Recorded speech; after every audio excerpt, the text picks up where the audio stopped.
Hello everyone, welcome back to Rolling Solo. My name is Adam Smith, and inside this game unboxing video, we're going to be checking out Flamecraft, which has recently hit retail and comes from Cardboard Alchemy. Inside this game unboxing video, we're going to check out all the components you can find inside the box. But first, let's flip this thing over and find out what Flamecraft is all about.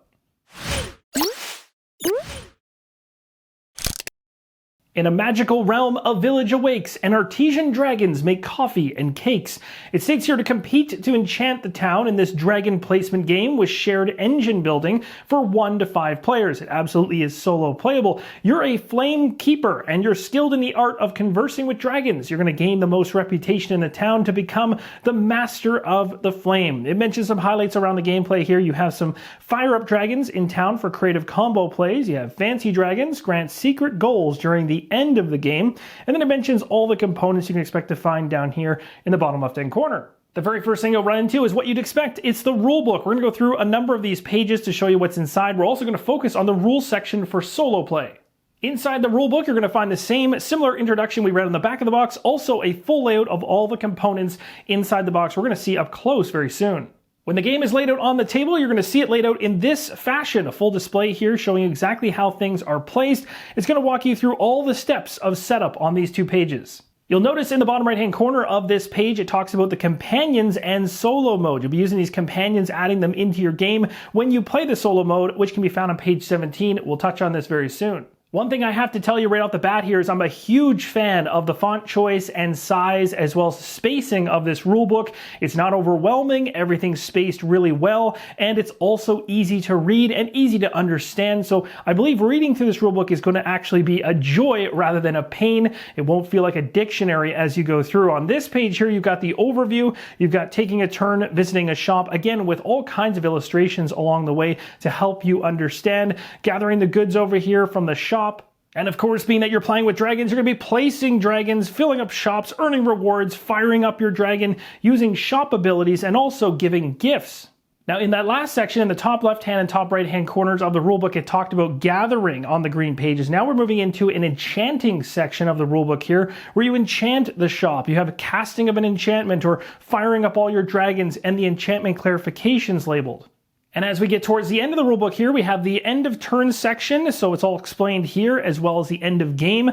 So when the last card in either the Artisan deck or the enchantment deck is drawn or revealed, this triggers the end of the game, and each player gets 1 final turn, including the player who triggered the end game. And then once all the players have had their final turn, players gain end game reputation, and it's all broken out here, as well as how the tiebreakers work. You also even have fancy dragons over there on the right. Now we get to a very important part of the rulebook, and that is around the abilities being clarified and laid out here, all color-coded, which is very handy. Also the shops and their clarifications, because, as it states here, the shops are the heart of the town, and shops that make use of Flamecraft are prized highly. So having those clarifications at hand, really, really good to know. Now this continues over to the next page, and as we get to the very tail end of the rulebook, we get into the optional rules, which is where the companions come in. You'll see right here it says to play with companions, you randomly deal 1 companion to each player during setup. Each player places their companion in front of them with the ability side facing up, and if a player's companion has additional text marked start, the player starts the game with that bonus. So there's a bunch of companion abilities, they're all labeled out on the far right hand side. Now we move to the solo mode section, and this is really important because there's a mention here I want to make around the companions. The companions cannot be used in the solo mode because you're playing on your own. They've basically decided to stay home and rest, but you'll see over here, you've got the setup instructions where it tells you for solo mode to set up like a 3-player game, and then exclude things in the setup for shop deck, because you're going to make some changes there, fancy deck, and the player setup will be complete at that point. So not many variations to be had there. And then it dives into gameplay, how that's going to change the game end. It does say here, if you draw or reveal the last artisan dragon or enchantment at any time during your turn, finish the current turn, play a full round just like you would with a regular game with multiple players around the table, proceed to the end game, do your scoring, and you've got your score levels here: Shopkeeper, Flamekeeper, and Master of the Flame. Now, it's worth highlighting this because this is a really big aspect of the replayability of the game and how it can actually enhance as you play more and more. So not only do you have the unlocking of achievements, which we've seen in other solo games before, and typically they're static, you're going after a particular objective, and once you achieve it, check it off, put a sticker on it. But inside of Flamecraft, what they're doing is it actually will add new content to your future solo games. So it actually has a ripple impact throughout your plays. So the more you play, the more you actually unlock, making your future solo games that much more enjoyable. At this point, let's head back in the box. We're going to take a look at the components up close. We have a bunch of punch boards here, so let's go through them one at a time. The 2 punch boards that come inside the retail version here have reputation markers in the middle here, 3 different types, as well as coin tokens on the outside. Flipping it over, things stay relatively the same. On the opposite side, the coins do change a little bit in terms of their illustration. We have more reputation markers here, as there's a total of 6 different types in the game, and again, more coins. Here's what it looks like inside the box. We have the playmat here tucked into its own area. We also have cards that are stacked in this section here. We have more cards in this section here, and we have tokens as well. We're going to go through all these components up close. Here's a look at the playmat. This is just the far left-hand side. We're going to take a look at the center as well as the far right-hand side. This is a very, very narrow but very wide. It will roll out and take up the majority of the center of the game board here, but it looks fantastic. The artwork looks really nice. You'll also see shops lining all the way along the north and south section of the board. You'll notice on the board there's areas where decks are going to be placed. Also, cards will be revealed and placed. You have a track here numerically that wraps around in a circular or oval fashion. And as you get towards the end of the playmat, just because it is brand new, it just has a little bit of a lip because that's where it was curled in when it was stored. Again, neoprene mats will lie flat after a couple uses. No issues there whatsoever. This is a really nice looking playmat for this one. Now we're going to go ahead and take a close-up look at all the components and the cards that come inside of Flamecraft.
And that, my friends, will wrap up this game unboxing video for Flamecraft from Cardboard Alchemy. This is the retail version of the game. There was a crowdfunding campaign around Flamecraft, which added even more into the game. But if you're looking to pick this up from retail, this will give you a great idea as to everything you can expect to find inside the box, as well as some key highlights there on the solo play. Thank you guys so much for watching, and as always, keep on rolling solo.